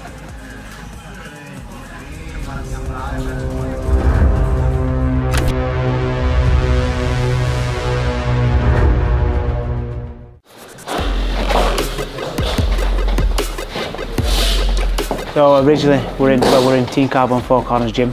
Originally was training upstairs, and we've moved downstairs recently. A new area, bigger gym, better gym I'd say, definitely. We're just in the middle of refurbing and getting it matted. So right now we've got the old mat, so that's why it looks like a dungeon in here. It's quite a low ceiling, quite dark, but I like the feel, to be honest. It feels a little bit like Fight Club.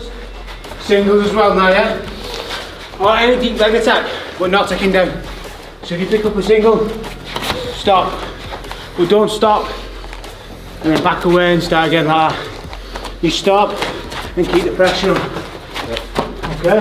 Yeah, it's great. I mean, obviously it came about 12 days ago, so I took it late. But I'm always training. I'm always looked after my body. I'm always ready, you know. And I've just stepped it up a little bit on the last 12 days since I found out I was going to be going against Aljo. Fine-tuned a couple of things, but yeah, I'm good to go. I'm excited. You know, I'm not putting any pressure on myself. I'm just going to enjoy the moment and enjoy the process. No, I love grappling. And Polaris is something I've always wanted to be on. I was actually matched in, I think it was 2020 maybe, 2019 maybe, 2020 during COVID. And they had me matched then, but COVID stopped the show, so I was going to go on it then, and I've always wanted to go on Polaris. And yeah, I don't want to grapple in a lot more different tournaments, and you know, get out there in the grappling world, because it's growing massively now. It's growing really quick. Here in Europe, it's getting big. You know, there's tournaments either in UK. They're on every weekend for kids and adults, and they're getting bigger every time. So it's good to be involved in the biggest show in Europe at the minute. Yeah, Aljo's a great opponent. You know, he's not just you know, he fights in the UFC, and he's obviously been the champion. Just recently lost it, so he's a current champion. And he wins his matches with grappling, same as I do. And I think he's got some tricks, you know, in the grappling world. So I'm excited to test myself against him. But let's just hope, you know, we both clash and wrestle a little bit, because it's exciting for the fans. And you know, I love the Polaris reels. I was just saying before, I think the Polaris reels are really good, and it makes you push the action, which is what I'm going to be bringing, which is what I bring anyway. Even when I'm fighting, although in the fighting world, not everyone loves a wrestler, but I do push the pace as a wrestler, and I do attempt to take down and slam people, and you know, and finish fights, which is what I'm going to be doing on Saturday night against Aljo. I'll be looking to finish the grappling match.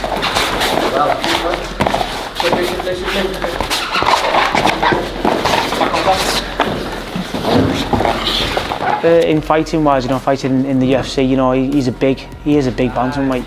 So you could always have that possibility of him coming up to featherweight, which is where I fought in the UFC. So yeah, I mean, I've always watched him. I've watched him throughout, because he's fought, you know, Welsh guys. Brett Johns, he fought Brett Johns. So I watched that fight, and so yeah, I've always had my eyes on him really, and just seeing how he grapples, because I like his grappling. His grappling style's good. If he gets on your back, he's like a rucksack. You know, he's not easy to get off. So I'll be making sure he doesn't get there, I hope. But yeah, so he's an exciting guy to watch in the grappling. I'm a grappling fan, so yeah, I've always had my eyes on him, and it's great to come up against him. You know, this opportunity is something I couldn't turn down. But I ain't put him on a pedestal, definitely not. Do you know what I mean? On any given day, anyone in the UFC at each weight could win anyone. Do you know what I mean? If it's their night, they can win. Do you know what I mean? So I don't put him on a pedestal, not whatsoever. He has my respect as a fighter and a grappler, but I'm coming to win. No, there's no pressure on me whatsoever. Do you know what I mean? He's coming in as the ex-UFC, just the current UFC champion. I'm somebody who's probably been sat on the sidelines for what, a couple of years. That last time I fought was in London UFC now, and I am going to fight again. But I've had a few things on, a lot of things going on, and I took some time off. I just enjoyed my training, trained as and when I pleased, and I've had no pressure of fighting, and that's been nice to have because I have been so regimented for, you know, since I was a young boy training wrestling and stuff. So it's been nice to have a couple of years or a year and a half of just focusing on myself and you know, I'm ready to compete now. I'm ready to get back in and, you know, show my skills in the grappling world. I don't really. I think ring rust is just a mentality, to be honest. I know I mentioned it before, but ring rust for me is just a mentality. I don't think I'm going to have any ring rust. I'm just going to get on with it and wrestle. I've been wrestling since I was 6-year-old. I've done 30 years wrestling. I've been grappling for however long I've been fighting. So, like I say, I'm just going to enjoy the process and get the win.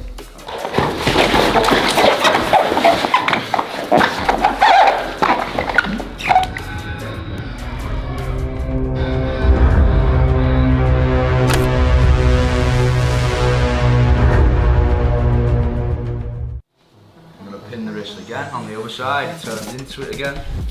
And this time I want to maintain my... New Wave was obviously great training. I was there for 2 weeks, so we did like 20 sessions. Took loads from it, like every session they start with technique. They do about 6 to 8 drills every session. So genuinely got stuff for like my whole game, to be fair. So I've made massive improvements from that. Obviously got some really high level rounds in as well while I was there. It was nice as well to like go back like training full time, so like how I used to with judo. Obviously when I'm here I train as much as I can, but I run a gym, I've got my family here and that as well. Whereas there I was kind of like just secluded and just focusing on training, and that was it. So it was nice to be able to do that again for a couple of weeks. Come out, you can start wherever you want, it's just normal grappling. There's no clock again. Yeah, so just ignore that clock, I'm not going to put it on. Like I've said before, like I just compete now because I enjoy it. Like I don't have to compete anymore. Like I wouldn't say I have huge goals either in grappling. I genuinely just compete because I like it, and the day that I stop enjoying it, I'll just stop competing. The match I had with Weidman was literally like a perfect style of a match that I would like. I think people enjoyed watching it. It was great to feel someone of that level of wrestling as well. I think he's like an NCAA Division 1 champion twice, so it's good to feel that and know that I can hang with someone on the feet at that level.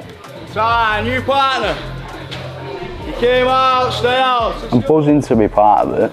It's like a bit strange, like I'm buzzing to be part of it, but I do feel like I deserve to be part of it. Like I'm not, like the guys in that, there's plenty of guys in there who are far more accomplished than me in terms of jiu-jitsu and titles and things. But I'm not kind of like going into the tournament like stars in my eyes because there's some huge names in it. Like I am really excited to just go and see how I fare against people like that. And like I've said before, I feel like when you're in tournaments like that against people of that level, it's just all to gain. You know what I mean? It's I just see it as a huge opportunity, really. I'd love to go against Kynan again. Like genuinely, if I could choose an opponent, it would be Kynan again. Just because, obviously I've fought him already, he's beat me, like, on points, but quite convincingly. But like I said, I've improved loads since then.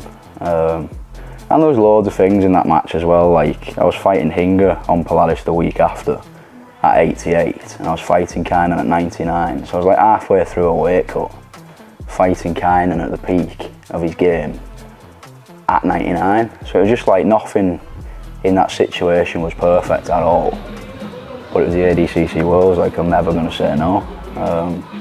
So I'd love a shot at Kynan, having like prepped for an actual tournament, peaking for an actual date. The result might be the same, but I do think I'd do a lot better. But then everyone in that bracket, as I've just said, is like of the highest level, so I'm excited for any match that I get in that.